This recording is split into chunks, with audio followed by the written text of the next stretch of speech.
نحمده ونصلي على رسوله الكريم والصلاة والسلام على سيد الأنبياء والمرسلين محمد وآله وأصحابه أجمعين.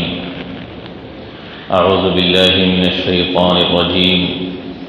بسم الله الرحمن الرحيم. إنهم فتية آمنوا بربهم وزدناهم هدى وربطنا على قلوبهم إذ قاموا فقالوا ربنا رب السماوات والأرض لن ندعو من دونه أبدا. قوم کے نوجوان ساتھیوں، ملت کے نونہالوں، بڑی خوشی کا موقع ہے کہ قوم کا وہ سرمایہ جو سب سے قیمتی سرمایہ ہوتا ہے اور کسی بھی قوم کا جو کریم طبقہ ہوتا ہے وہ نوجوان طبقہ ہوتا ہے. وہ الحمدللہ دین کی نسبت سے اللہ اور اس کے رسول کی بات کو سننے کے لیے مسجد کے اندر جمع ہیں. فرشتے یقیناً رشک کرتے ہیں اور خوش ہوتے ہیں، اور اللہ تبارک و تعالیٰ بھی ایسے نوجوانوں سے خوش ہوتے ہیں جو اپنی جوانی اللہ کی عبادت میں، اللہ کے دین کی خدمت میں، اللہ کے دین کو پھیلانے میں، اللہ کے دین کی سربلندی میں اور فی سبیل اللہ اور اللہ کے راستے میں اپنی جوانی کو لگاتے ہیں اور قربان کرتے ہیں. ہمیشہ ہی سے دین کی اصل خدمت کرنے والے نوجوان لوگ ہی رہے ہیں. جوانی کے اندر انسان کو جو اللہ تبارک و تعالیٰ قوت و طاقت عطا فرماتے ہیں، جوش و جذبہ عطا فرماتے ہیں، اور جوانی کے اندر کسی کام کو کر گزرنے کا جو انسان کے اندر جذبہ ہوتا ہے، اور جوانی کے اندر جو انسان کے اندر قوت و طاقت ہوتی ہے، وہ نہ انسان کو بچپن میں حاصل ہوتی ہے نہ بڑھاپے میں حاصل ہوتی ہے. انسان کی جوانی کا جو دور ہوتا ہے وہ انسان کے لیے سب سے قیمتی دور ہوتا ہے. جوانی کا ایک ایک لمحہ، جوانی کی ایک ایک گھڑی، جوانی کی ایک ایک ساعت انسان کے لیے بڑی قیمتی ہوتی ہے، چاہے دین کے لیے ہو چاہے دنیا کے لیے ہو. یہ جو جوانی کا دور جب انسان سے گزر جاتا ہے اور ڈھل جاتا ہے اور انسان اس جوانی کے دور کو یوں ہی ضائع کر لیتا ہے اور بیکار کر لیتا ہے، اس میں نہ دین کا کوئی کام کرتا ہے نہ دنیا کا کوئی کام کرتا ہے، خسر الدنیا والآخرہ، دنیا میں بھی وہ خسارے میں ہوتا ہے اور آخرت میں بھی وہ ناکام و نامراد ہوتا ہے. جوانی کا جو دور ہوتا ہے یہ اللہ تبارک و تعالیٰ کی انتہائی جو ہے قیمتی نعمت ہے، اور اللہ تبارک و تعالیٰ اپنی نعمتوں کے بارے میں بندوں سے سوال کریں گے. اللہ تبارک و تعالیٰ اپنی جو نعمتیں بندوں کو دیتے ہیں، ہر چھوٹی بڑی نعمت تو اللہ سوال نہیں کریں گے، لیکن جو بڑی بڑی نعمتیں ہوتی ہے، جو قیمتی نعمتیں ہوتی ہے، جو بڑی اہم نعمت ہوتی ہے، اللہ تبارک و تعالیٰ اپنے بندوں سے اس نعمت کے بارے میں پوچھیں گے اور سوال کریں گے. اسی لیے حدیثوں میں بات آتی ہے، نبی علیہ الصلاۃ والسلام نے فرمایا کہ بندے کو، ہر بندے کو اللہ تبارک و تعالیٰ قیامت کے دن میدان محشر میں سوال کریں گے، اور کسی انسان کا قدم اپنی جگہ سے ہٹ نہیں سکتا، ہل نہیں سکتا. کسی بندے کا قدم اپنی جگہ سے آگے نہیں جا سکتا جب تک کہ وہ کچھ سوالات سے گزر کر جو ہے اس کا جواب نہ دے دے اور اس کی کلیریفیکیشن نہ دے دے، اس کے بارے میں اللہ تبارک و تعالیٰ کے سامنے جواب نہ دے دے. اس وقت تک بندے کا قدم قیامت کے میدان سے ہل نہیں سکتا، حرکت نہیں کر سکتا، ہٹ نہیں سکتا. اس میں ایک سوال اللہ تبارک و تعالیٰ بندے سے یہ بھی فرمائیں گے کہ تجھ کو جوانی دی تھی، تجھ کو عمر کا ایک اہم حصہ دیا تھا، تجھ کو جوانی کے اندر قوت و طاقت دی تھی، تجھ کو موقع دیا تھا، تجھ کو جو ہے ہم نے بڑا قیمتی غنیمت کا جو ہے سرمایہ تجھ کو ہم نے فراہم کیا تھا، تو نے اپنی جوانی اور عمر کا یہ اہم حصہ تو نے کہاں گزارا؟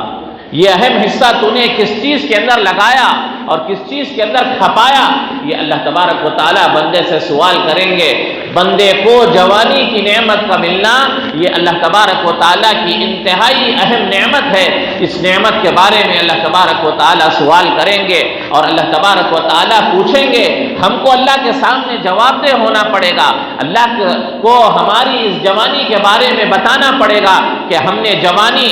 مسجدوں کے اندر گزاری تھی، ہم نے جوانی اللہ کے دین کی خدمت میں گزاری تھی، ہم نے جوانی اللہ کے دین کو پھیلانے میں گزاری تھی، ہم نے جوانی اللہ کے کلام کو پڑھنے میں گزاری تھی، ہم نے جوانی لوگوں کو اللہ کے دین کی طرف بلانے میں، دین کی دعوت دینے میں گزاری تھی، ہم نے جوانی لوگوں کو اچھائی کا حکم دینے اور برائی کے سے روکنے میں گزاری تھی، ہم نے جوانی اپنے والدین کی خدمت میں گزاری تھی، ہم نے جوانی اللہ کی جو ہے بڑائی اور کبریائی بیان کرنے میں گزاری تھی، یا ہم نے جوانی سڑکوں اور راستوں پر گزاری تھی، یا ہم نے جوانی ہوٹلوں کے اندر گزاری تھی، یا ہم نے جوانی بازاروں کے اندر گزاری تھی، یا ہم نے اپنی قیمتی جوانی موبائل فون کے اندر اپنی جو ہے نامناسب چیزوں کے اندر اور اپنی زندگی کو ضائع کرنے والی چیزوں کے اندر ہم نے گزاری تھی، ٹی وی اور فلموں اور سیریلوں کے اندر ہم نے اپنی جوانی کے قیمتی اوقات کو ضائع کیا تھا، ہم نے برائی کے اندر لگ کر اپنے قیمتی اوقات کو ضائع کیا تھا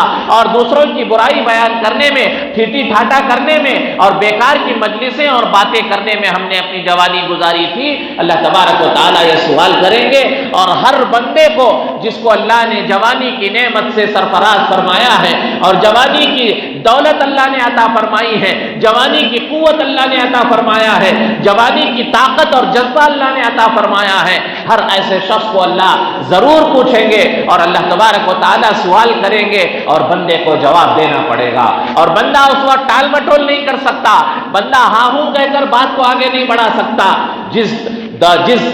حصے میں اور جس میدان میں اس نے جوانی گزاری تھی اس کے بارے میں بتانا پڑے گا، اے پروردگار میں نے سڑکوں پر گزار دی، میں نے بازاروں میں گزار دی، میں نے ٹھیٹھی ٹھاٹا میں گزار دی، میں نے گھومنے پھرنے میں گزار دیا، میں نے دوستوں کی مجلسوں میں اپنی جوانی گزار دی۔ اللہ تبارک و تعالیٰ ایسے بندے سے ناراض ہوں گے اور اپنی نعمت کے بارے میں اللہ سوال کریں گے اور اللہ کی نگاہ کرم سے یہ بندہ محروم ہو جائے گا، اور اللہ اپنی نگاہ کرم ایسے بندے سے ہٹا لیں گے اور پھیر لیں گے جس نے اللہ کی دی ہوئی نعمت کا صحیح استعمال نہ کیا ہو۔ اس دنیا کے اندر جب سے یہ دنیا چل رہی ہے اور جب سے یہ دنیا کا سلسلہ چل رہا ہے، اس زمانے ہی سے جوانوں کے اندر اللہ تبارک و تعالیٰ جوان لوگ رہے ہیں وہی دین کی خدمت کرنے والے رہے ہیں، دین کا بیڑا اٹھانے والے رہے ہیں، دین کی اشاعت کرنے والے اور دین کو پھیلانے والے رہے ہیں۔ قرآن کریم میں اللہ تبارک و تعالیٰ نے ایسے نوجوانوں کی تعریف فرمائی ہے جو ایک اللہ کی خدائی کا نعرہ لے کر، اللہ کی توحید کا نعرہ لے کر دنیا کے اندر اٹھے تھے اور پوری قوم کی انہوں نے مخالفت کر دی تھی۔ انہم فتیۃ آمنوا بربہم وزدناہم ھدی۔ اللہ تبارک و تعالیٰ نے نبی پاک صلی اللہ علیہ وسلم کے زمانے سے کئی سو سال پہلے زمانے کا ایک واقعہ سورہ کہف کے اندر اللہ تبارک و تعالیٰ نے بیان فرمایا ہے، جس میں نوجوانوں کا اللہ نے ذکر فرمایا ہے کہ انہم فتیۃ، یہ چند نوجوان تھے، 8-10 کچھ نوجوان تھے جو بت پرستی سے اور اسی طرح اللہ کو چھوڑ کر غیر اللہ کو پکارنے سے، پتھر کے سامنے ماتھا ٹیکنے سے اور پتھر کو خدا سمجھنے سے بیزار ہو چکے تھے۔ پوری قوم اور بادشاہ اور رعایا بڑے چھوٹے ایک زمانے سے پتھر کی پرستش کرتے چلے آ رہے تھے، پتھر کو خدا مانتے چلے آ رہے تھے اور بے ہنگم اور غیر شرعی زندگی گزار رہے تھے، منمانی زندگی گزار رہے تھے۔ قوم کے چند نوجوانوں کے اندر یہ فکر پیدا ہوئی اور ان کے دلوں کے اندر یہ خیال پیدا ہوا کہ ہم جس کو اپنے ہاتھوں سے بناتے ہیں، جس پتھر کو اپنے ہاتھ سے تراشتے ہیں، جس پتھر کو اپنے ہاتھ سے توڑتے ہیں اور جس پتھر کو اپنے ہاتھ سے مورتی بناتے ہیں، اس ایسی بے کمزور چیز کو اور ایسی بے اہمیت چیز کو ہم کیسے خدا تسلیم کریں، کیسے اس کے سامنے ہم ماتھا ٹیکیں؟ ہم جیسا ہی ہمارا بادشاہ ہے، ہم بھی انسان ہیں، وہ بھی انسان ہے، ہم اس کے سامنے سجدہ کیسے کریں؟ اس بادشاہ کے سامنے ہم کیسے جھکے؟ وہ بھی ایک انسان ہے، ہم بھی انسان ہیں، جیسے اس کے اعضاء ہے، اس کے ہاتھ پیر ہے، اس کے آنکھ ناک ہے، میرے بھی اسی طرح آنکھ ناک ہے، میرے بھی اسی طرح اعضاء و جوارے ہیں۔ میں اپنے جیسے انسان کو خدا کیسے تسلیم کروں؟ اپنی جیسی انسان کو میں کیسے معبود تسلیم کروں، اس کے سامنے ماتھا ٹیکوں، اس کے سامنے سر جھکاؤں؟ ان کے دلوں کے اندر یہ خیال پیدا ہوا، ان کے دلوں کے اندر شرک کی نحوست اور شرک کی مذمت ان کے دلوں کے اندر پیدا ہوئی۔ انہوں نے دل کے اندر یہ ٹھان لیا اور دل کے اندر یہ ارادہ کر لیا کہ ہم کو تو صرف ایک ہی خدا کی عبادت کرنی ہے اور اس ایک ہی خدا پر ایمان لے آنا ہے جس نے یہ سارا نظام بنایا، جس نے یہ ساری دنیا بنائی، جس نے یہ پوری انسانیت کو پیدا کیا۔ یہ پورا نظام جو ہے رب ذوالجلال چلا رہا ہے، جو ایک خدا واحد خدا چلا رہا ہے، اس پر ہم کو ایمان لے آنا چاہیے۔ لوگوں کے دلوں کے، نوجوانوں کے دلوں کے اندر یہ خیال پیدا ہوا۔ ایک وقت الگ ایک جگہ نوجوان بیٹھے ہوئے تھے اور قوم کے سارے لوگ بت پرستی میں، میلے میں اور شرک کے میلے میں لوگ شریک تھے۔ ان لوگوں کے دل کے اندر یہ جذبہ پیدا ہوا کہ یہ کیسے لوگ ہیں، اور ہماری قوم کے لوگ ایسے ہیں کہ وہ خدا کو چھوڑ کر اور ایک رب کو چھوڑ کر غیر اللہ کی پرستش میں، غیر اللہ کی عبادت میں لگے ہوئے ہیں۔ ان کے اندر ایک تڑپ پیدا ہوئی، ایک فکر پیدا ہوئی، اور ان کے ذہنوں کے اندر ایک جذبہ پیدا ہوا کہ نہیں، ہم اس چیز کو دیکھ کر خاموش نہیں بیٹھ سکتے، ہم اس پر خاموشی اختیار نہیں کر سکتے۔ ہمارے سامنے ہماری قوم کے لوگ ایک خدا کو چھوڑ کر پتھر کی پرستش کریں، مورتیوں کی پرستش کریں، اور ایسے مورتی والے میلوں میں شریک ہو اور اس کے اوپر اپنا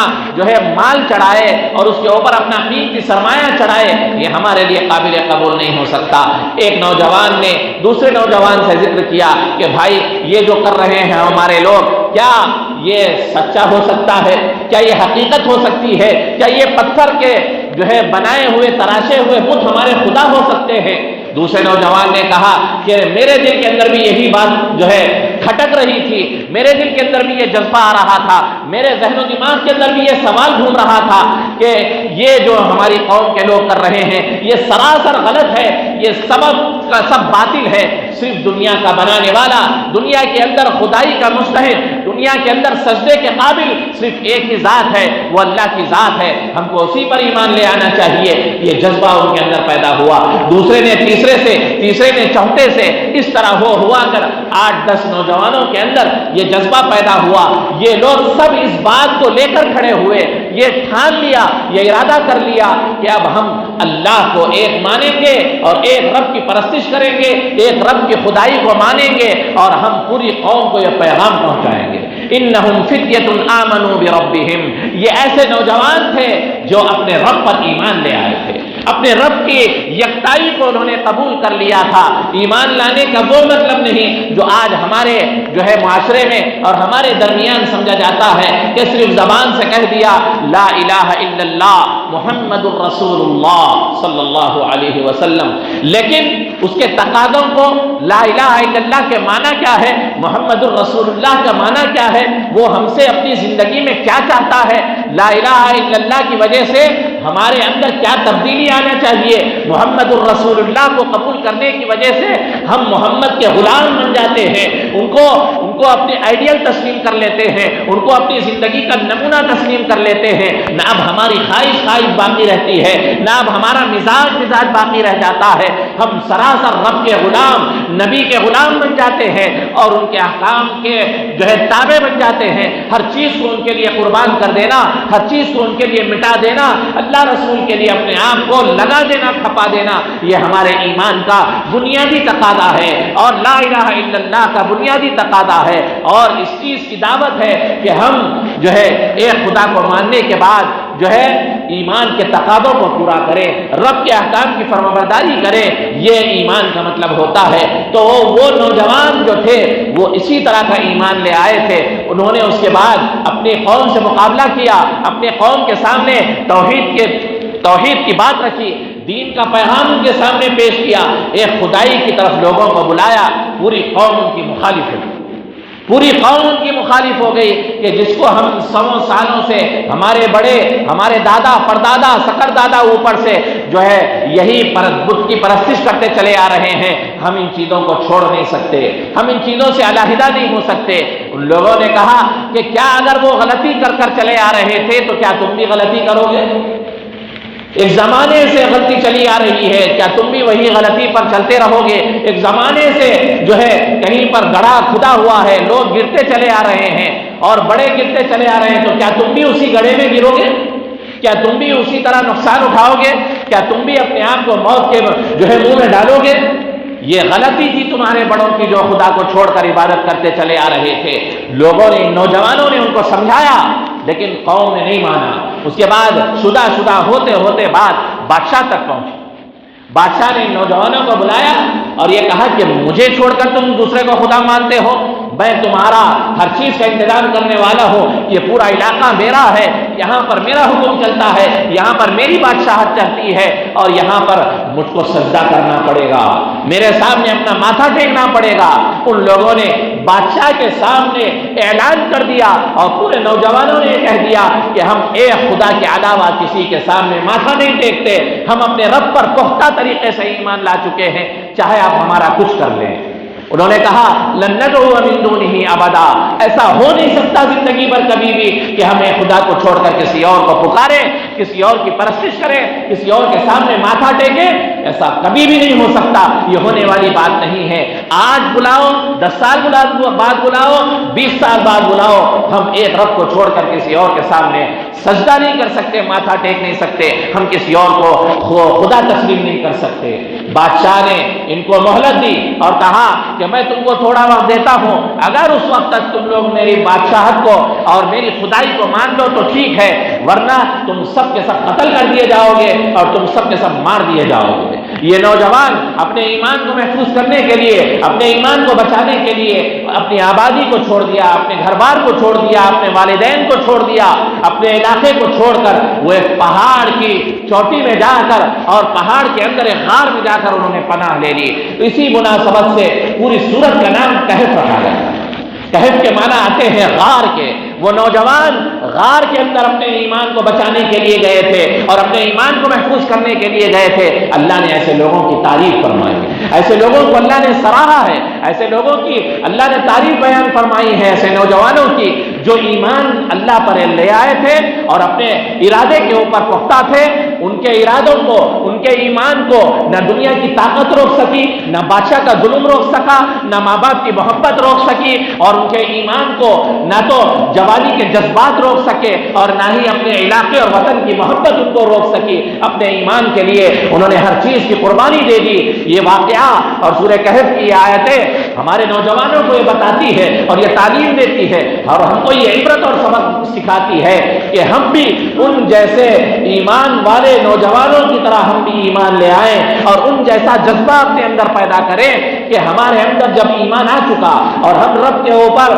ایمان لا چکے اور محمد الرسول اللہ کو ہم نے قبول کر لیا، تو اب دنیا کی کوئی چیز ہمارے ایمان میں رکاوٹ نہ بنے، ہمارے ایمان میں حائل نہ ہو، ہم کو کوئی چیز روک نہ سکے۔ اللہ رسول کی محبت یہ ہمارے اوپر غالب رہے، اللہ رسول کا رنگ ہمارے اوپر چڑھا رہے۔ اب اس محبت کے مقابلے میں دنیا کی کسی چیز سے ہم کو نہ تو محبت ہو، نہ لگاؤ ہو، نہ تعلق ہو۔ نبی پاک صلی اللہ علیہ وسلم نے حدیثوں میں بھی اس بات کو ذکر فرما دیا ہے کہ جب تک کسی بندے کے دل میں میں اور اللہ یعنی اللہ اور رسول اللہ جب تک غالب نہیں رہیں گے اور جب تک ان کی محبت ان کے دلوں کے اندر غالب نہیں رہے گی، اس وقت تک ایمان میں کمال پیدا نہیں ہو سکتا، ایمان اپنے درجے کے تکمیل تک نہیں پہنچ سکتا، پائے تکمیل تک نہیں پہنچ سکتا جب تک کہ محبت غالب نہ ہو جائے۔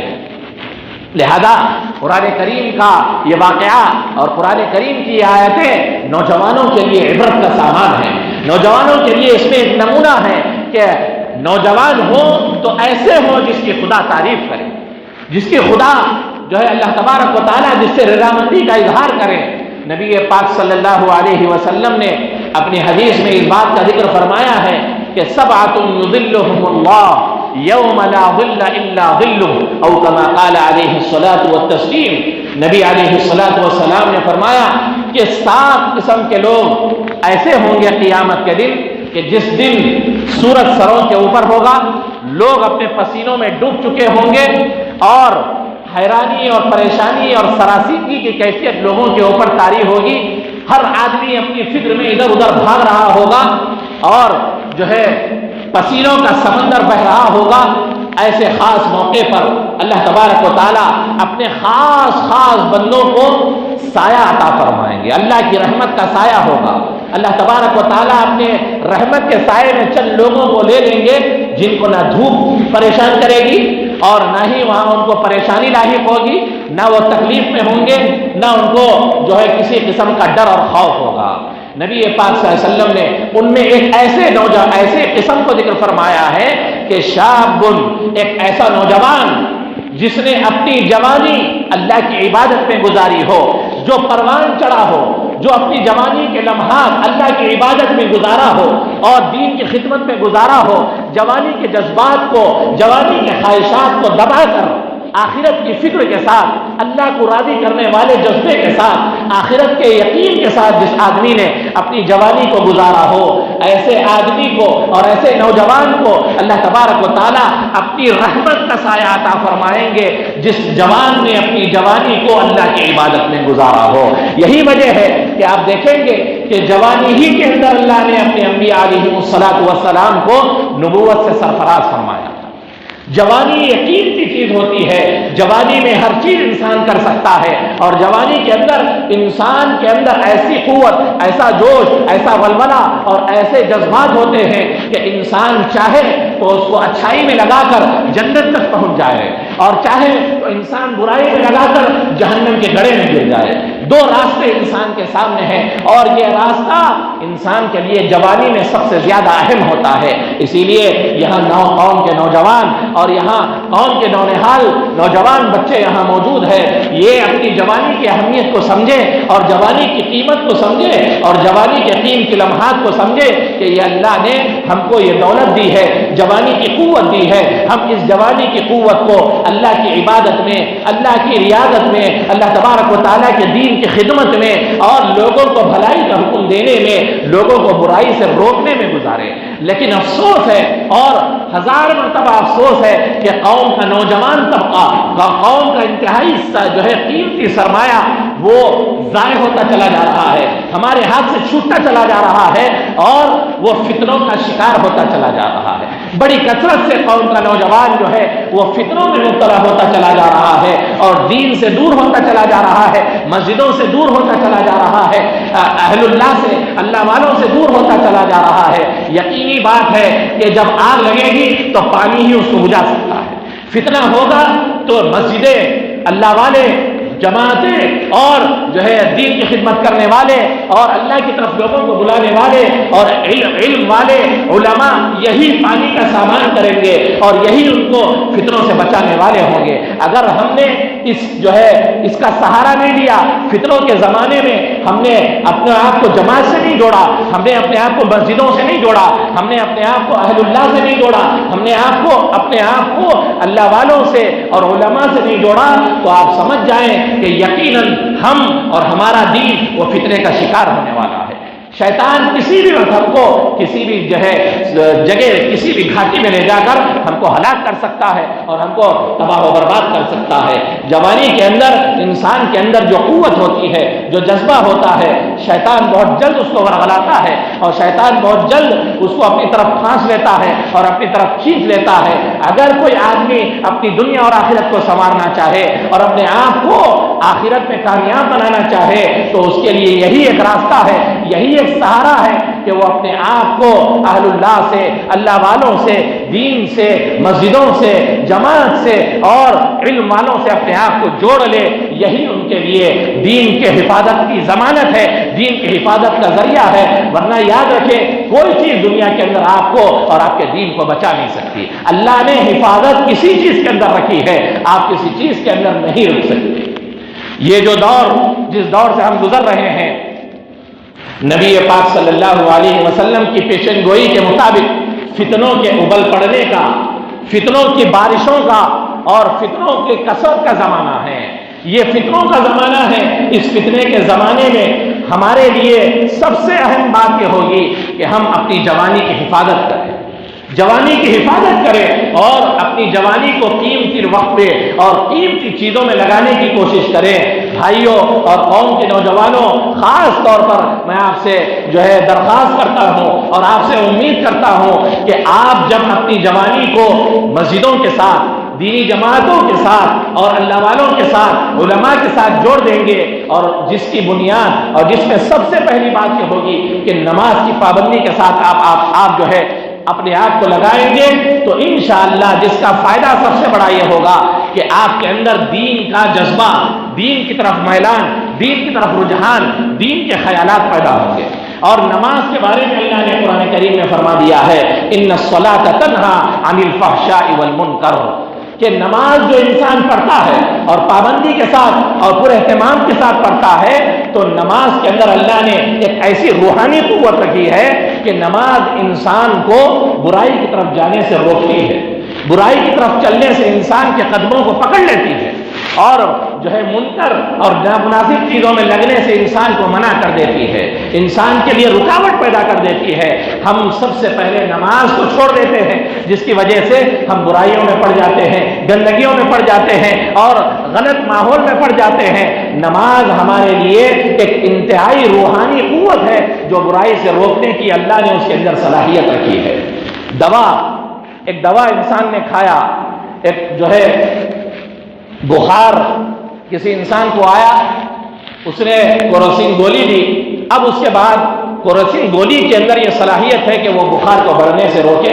انسان کا ٹیمپریچر نارمل کرے، انسان کے بخار کو اتارے. یہ اس کی تاثیر ہے، یہ اس کی قوت ہے، یہ اس کا اثر ہے. ایسے ہی نماز کے اندر اللہ نے یہ تاثیر رکھی ہے، یہ قوت رکھی ہے، یہ اثر رکھا ہے کہ نماز پابندی سے پڑھنے والا بے نمازی کی طرح برائی میں مبتلا نہیں ہو سکتا. کم سے کم اگر برائی میں مبتلا ہو رہا ہے تو اس کا دل تو ضرور ملامت کرے گا. جو آدمی اور جو جوان نماز کی پابندی سے جڑ جاتا ہے اور نماز کی پابندی میں لگ جاتا ہے، یہ ضروری نہیں ہے کہ وہ کوئی برائی نہ کرے، برائی کرتا ہے لیکن دل ضرور اس کو ملامت کرتا ہے. ایک وہ آدمی، ایک وہ نوجوان جو بالکل نماز نہیں پڑھتا، بالکل نمازوں سے جڑا ہوا نہیں ہے، مسجدوں سے اور نمازوں سے دور ہے، وہ جو برائی کرتا ہے تو اس کے دل کے اندر برائی کی برائی نہیں ہوتی، وہ دل کے اندر برائی کو برا نہیں سمجھتا اور اس کا دل اس کے اوپر ملامت نہیں کرتا. یہ نماز کی قوت ہے، نماز کی تاثیر ہے. اسی لیے ہم سب سے پہلے اپنے آپ کو نمازوں سے جوڑنے کی فکر کریں، اور اس کے لیے آپ کو اپنا ایک نظام بنانا پڑے گا، اپنی ایک ترتیب بنانی پڑے گی. جانوروں کی طرح زندگی گزار لینا اور حیوانوں کی طرح اور شیطانوں کی طرح زندگی گزار لینا کہ جب دل میں آیا سو گئے، جب دل میں آیا گھوم لیا پھر لیا، جب دل میں آیا کھا لیا پی لیا، اور جب دل کے اندر آیا جہاں چاہے چلے گئے. یہ تو جانوروں والی زندگی ہے. اللہ نے ہم کو ایک نظام کے ساتھ جوڑا ہے، اللہ نے ہم کو ایک ترتیب کے ساتھ جوڑا ہے. اللہ تبارک و تعالیٰ نے دن اور رات کا نظام بنایا اور اس کے اندر اللہ نے نمازوں کی ترتیب رکھی. اس میں اللہ تبارک و تعالیٰ نے ایک منظم طریقے سے ہم کو اللہ نے ایک زندگی گزارنے کا طریقہ دیا. دنیا کے اندر آپ دیکھیں گے کہ جب چاہے بارش نہیں ہو جاتی، جب چاہے دھوپ تیز نہیں ہو جاتی، جب چاہے سردیاں نہیں آ جاتی. اللہ نے ایک نظام بنایا ہے. بارش کے موسم میں بارش ہوتی ہے اور سردیوں کے موسم میں سردی ہوتی ہے اور دھوپ اور گرما کے موسم میں گرمی ہوتی ہے. یہ اللہ کا نظام ہے. اسی طرح ہمارے اندر بھی ایک اللہ نے نظام رکھا ہے کہ ہم اللہ کے نظام کے مطابق دن کے اندر جاگے رہیں اور رات کے وقت میں ہم سوئے رہیں. یہ اللہ کا نظام ہے. لہذا ہم کو اگر دین پر آنا ہے، سب سے پہلا قدم آپ کو فجر کی نماز کی پابندی کرنی ہے. اس کے لیے آپ کو رات میں جلد وقت میں اور اول وقت میں سونا پڑے گا. آج ہمارے معاشرے میں قوم کا نوجوان 12-1 بجے سے پہلے نہیں سوتا. یہ ہماری سب سے بڑی تباہی، ہماری صحت کے لیے بھی تباہی، ہمارے دین کے لیے بھی تباہی، ہماری دنیا کے لیے بھی تباہی کا ذریعہ ہے. سب سے بڑی بات یہ ہے کہ آپ 10 اور 11 کے اندر سو جانے کی فکر کریں. خود بخود آپ کی آنکھ اٹھ جائے گی اور آپ کو اب نیند نہیں آئے گی اور آپ کی طبیعت اللہ کے مؤذن کی آواز کو سننے کے بعد بے چین رہے گی کہ میں نماز کے لیے اٹھ جاؤں. عمومی طور پر انسان سوچتا ہے، خیال کرتا ہے کل سے فجر کی نماز پڑھ لوں گا، اور پکا ارادہ بھی کر لیتا ہے، لیکن رات میں سوتا ہے 12-1 بجے، پکا ارادہ کرنے الارم رکھنے کے باوجود بھی اٹھ نہیں سکتا. کیوں نہیں اٹھ سکتا؟ اس لیے کہ دن بھر کی تھکن اور دن بھر کی مشغولیت اور مصروفیت کی وجہ سے اتنا تھک جاتا ہے کہ رات کے 12 بجے سونے کے بعد وہ فجر کو اٹھ نہیں سکتا، لاکھ کوشش کے باوجود اٹھ نہیں سکتا. اسی لیے ہم کو ایک نظام بنانا ہے، ایک ترتیب بنانی ہے، اور ہم کو ایک منظم زندگی گزارنا ہے، ایک انسانی، ایک ایمانی زندگی گزارنا ہے. ہم کو حیوانی اور شیطانی زندگی گزارنا نہیں ہے، ہم کو ایک ترتیب میں آنا ہے، ہم کو ایک نظام میں جڑنا ہے، جس میں ہم کو سب سے پہلا کام یہ کرنا ہوگا کہ ہم رات کے وقت میں جلد از جلد سونے کی فکر کریں. عشاء کی نماز کے بعد ہم کوئی مصروفیت نہ رکھے، کوئی مشغولیت نہ رکھے، سوائے اس کے کہ کھانا ہو، اس کے بعد کچھ دیر ٹہل کر سو جانا ہو. اگر آپ 10-11 بجے سو جائیں گے تو خود بخود آپ کی آنکھ جو ہے فجر کے وقت کھل جائے گی، اور آپ کے اندر جو ہے فجر کے وقت میں اٹھنے کا جو جذبہ تھا وہ آپ کا جذبہ پورا ہوگا. اسی لیے بھائیوں، سب سے پہلے آپ اپنی جو ہے زندگی کو حیوانی زندگی سے، شیطانی زندگی سے نکال کر انسانی اور ایمانی زندگی پر لے آئیں. اس کی ترتیب پہلی یہ ہے کہ فجر کی نماز کی پابندی آپ کے اندر آ جائے. فجر کی نماز پڑھنے کا طریقہ یہ ہے کہ آپ رات میں جلد سونے کی فکر کریں، جلد سونے کی کوشش کریں، ارادہ کریں. انشاءاللہ اللہ تبارک و تعالیٰ آپ کے ارادے کے اندر حوصلہ عطا فرمائے گا اور آپ کے لیے آسانی پیدا فرمائے گا. آپ رات جلدی سو گے تو فجر کی نماز جب آپ کے لیے اٹھیں گے تو اللہ تبارک و تعالیٰ نے فجر کی نماز میں ایسی برکت رکھی ہے، اور فجر کی نماز کے بعد کے وقت میں اللہ نے ایسی برکت رکھی ہے کہ انسان کا پورا دن بہت پرسکون، بہت ہی زیادہ اطمینان بخش اور بہت ہی زیادہ فرحت و سرور والا گزرے گا. نبی پاک صلی اللہ علیہ وسلم نے اپنی امت کے لیے دعا فرمائی ہے، اللہم بارک لامتی فی بکورہا، اے اللہ میری امت کے لیے صبح کی اولین ساعتوں میں، صبح کی پہلی گھڑیوں میں اے اللہ میری امت کے لیے برکت رکھیے، میری امت کے لیے رحمت رکھیے، برکت رکھیے. آپ فجر کی نماز کو اٹھیں گے، اس کے بعد سے اپنے دن کا آغاز کریں گے تو انشاءاللہ آپ کا پورا دن بہت خوشحالی کے ساتھ، بہت ہی جو ہے خوشی کے ساتھ، بہت ہی شاداں و فرحاں گزرے گا. آپ کا ہر کام پورا ہوگا. آپ کو ایسا محسوس ہوگا کہ آج میں نے بہت لمبا دن گزار لیا ہے، آج میں نے بہت لمبا دن گزار لیا ہے. خیر بات دور چلی جا رہی ہے. میں یہ کہہ رہا تھا کہ اللہ تبارک و تعالیٰ نے ہم کو جو جوانی عطا فرمائی ہے، اور جوانی کی جو قوت اور طاقت اور جوانی کا جو جذبہ اللہ نے ہم کو عطا فرمایا ہے، اس کا رخ ہم کو اللہ کی عبادت کی طرف، دین کی خدمت کی طرف، اور لوگوں کو بھلائی کا حکم دینے اور برائیوں سے روکنے کی طرف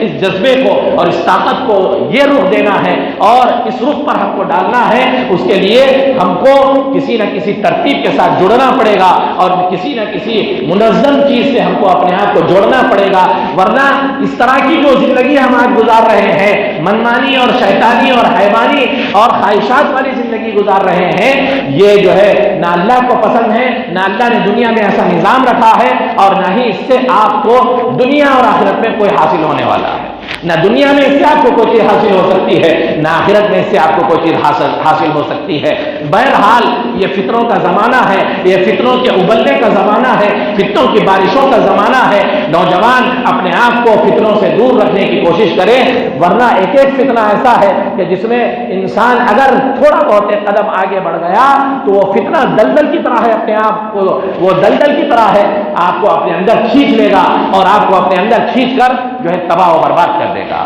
یہ فتنوں کے زمانے میں، اس فتنوں کے دور میں دین سے جڑنے کا یہی ایک راستہ ہے، دین سے جڑنے کا اور اپنے آپ کو محفوظ کرنے کا یہی راستہ ہے جو میں نے آپ کو بتایا کہ اہل اللہ سے، اللہ والوں سے، مسجدوں سے، جماعت سے اور جو ہے نیک لوگوں کے ساتھ اپنے آپ کو جوڑے رکھے. ورنہ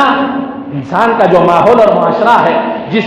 تیزی کے ساتھ وہ تباہ ہوتا چلا جا رہا ہے، وہ انسان کو اپنے تباہی کی طرف لے کر چلا جائے. نوجوان جو یہاں پر جڑے ہیں اور دین کی نسبت سے جڑے ہیں، یہ بہت اچھی بات ہے اور خوشی کی بات ہے. لیکن ہم یہاں جو کچھ سنیں اور جو کچھ ہم یہاں سیکھیں اور جو کچھ ہمارے یہاں کان میں پڑے، اس چیز کو صرف وقتیہ نہ لیں. اس چیز کو ہم یہ نہ سمجھیں کہ اچھا بول دیا گیا، اچھا سن لیا گیا اور اب ہم سن کر جو ہے اٹھ کر چلے جائیں گے. باہر جانے کے بعد آپ کو باہر کی دنیا باہر کا ماحول، گھر کا ماحول آپ کو یہاں کی سنی ہوئی چیزوں سے ہٹا دے گا اور آپ کو وہاں سے الگ کر دے گا۔ یہاں سے ایسا حوصلہ لے کر جائے اور ایسا پختہ عزم اور ارادہ لے کر جائیں کہ آج ہم نے جو کچھ سنا ہے اور جو کچھ پڑھا ہے، جو کچھ دین کی بات ہمارے کان میں اللہ رسول کی پڑی ہے، ہم اس کے اوپر پختہ ارادہ کریں گے اور ایسا پختہ ارادہ کریں گے جیسے میں نے ابھی ان نوجوانوں کا ذکر کیا جس کا اللہ تبارک و تعالیٰ نے سورہ کہف کے اندر ذکر فرمایا تھا کہ جب انہوں نے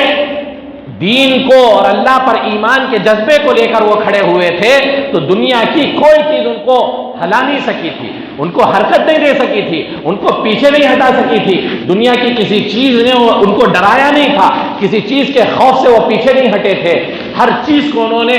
جو ہے قربان کر دیا تھا، ہر چیز کو پیچھے ڈال دیا تھا۔ ایمان کا وہ جذبہ جس کی اللہ نے تعریف فرمائی ہے، ایسا جذبہ لے کر یہاں سے اٹھے کہ جس کا اصحاب کہف کا اللہ تبارک و تعالیٰ نے ذکر فرمایا ہے۔ نبی پاک صلی اللہ علیہ وسلم کے زمانے میں اللہ کے نبی صلی اللہ علیہ وسلم نے جو تربیت فرمائی تھی، جو ماحول اور معاشرہ بنایا تھا، آج جو ہے 14 سال کے بچے، 15 سال کے بچے ہم کو چھوٹے چھوٹے نظر آتے ہیں، ان کو نہ مکمل جو ہے نماز کا طریقہ معلوم ہوتا ہے، نہ وہ قرآن پورا طور پر سیکھ پاتے ہیں، اور نہ ہی ان کو جو ہے بڑے لوگ یہ سمجھتے ہیں کہ یہ بڑا ہے، چھوٹے چھوٹے بچے سمجھے جاتے ہیں۔ لیکن نبی پاک صلی اللہ علیہ وسلم کا جو دور تھا، نبی نے جو ماحول اور جو معاشرہ ترتیب کیا تھا، جو بنایا تھا، نبی نے جس انداز سے محنت کی تھی اپنی قوم پر اور اپنے لوگوں پر، تو اس زمانے میں 14 سال کا بچہ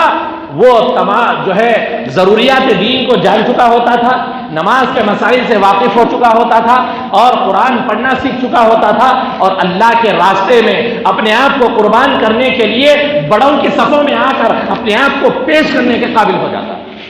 آپ کو معلوم ہونا چاہیے کہ آج جو مسجد نبوی جس جگہ پر ہے، جس جگہ پر نبی پاک صلی اللہ علیہ وسلم نے مسجد کی بنیاد سب سے پہلے ہجرت کرنے کے بعد ڈالی تھی، وہ 2 نوجوانوں کی زمین تھی، وہ 2 نوجوانوں کی زمین تھی۔ ان نوجوانوں نے نبی پاک صلی اللہ علیہ وسلم نے جب ارادہ فرمایا تھا کہ ہم یہاں مسجد بنائیں گے، یہ کس کی زمین ہے معلوم کرو، نبی پاک صلی اللہ علیہ وسلم کو بتایا گیا کہ یہ 2 نوجوان بچے ہیں، ان بچوں کی زمین ہے۔ نبی پاک صلی اللہ علیہ وسلم نے ان کو بلایا اور یہ ارادہ ظاہر فرمایا کہ اس زمین پر ہم اللہ کے لیے گھر بنانے والے ہیں، جہاں پر اللہ کی عبادت ہوگی اور مسجد ہم تعمیر کریں گے۔ تو انہوں نے بلا کسی جھجک کے، بغیر کوئی سوچے سمجھے یہ بات نبی کے سامنے پیشکش کے طور پر رکھ دی کہ اللہ کے نبی یہ زمین ہم آپ کو دے دیتے ہیں، یہ اللہ کے لیے ہے، یہ فی سبیل اللہ ہے۔ یہ چھوٹے بچے ہیں جن کا جذبہ یہ ہے کہ ہماری زمین اللہ کی عبادت کے لیے قبول ہو جائے، نبی پاک صلی اللہ علیہ وسلم کے سامنے انہوں نے پیشکش فرما دی تھی۔ یہ نوجوانی کے جذبات ہوتے ہیں، یہ تربیت کا انداز ہوتا ہے۔ نوجوانوں کو ایسے ہونا چاہیے کہ دین کے لیے اپنی ہر چیز قربان کر دینے والا جذبہ ان کے اندر پیدا ہو جائے۔ نبی پاک صلی اللہ علیہ وسلم کے زمانے میں حضرات صحابہ کے جو بچے تھے وہ علمی اعتبار سے اور ایمانی اعتبار سے، عملی اعتبار سے بڑوں کو، آج کے زمانے کے بڑوں کو پیچھے ڈال دینے والے تھے، بڑوں کو پیچھے ڈال دینے والے ہوا کرتے تھے۔ آج کے زمانے میں بڑے آدمی کے اندر بھی وہ جذبہ نہیں ہے جو نبی پاک صلی اللہ علیہ وسلم کے دور میں چھوٹے 14 سال، 15 سال اور 13 سال کے بچوں میں ہوا کرتے تھے۔ صحابہ کے بچے ایسے تھے کہ اپنے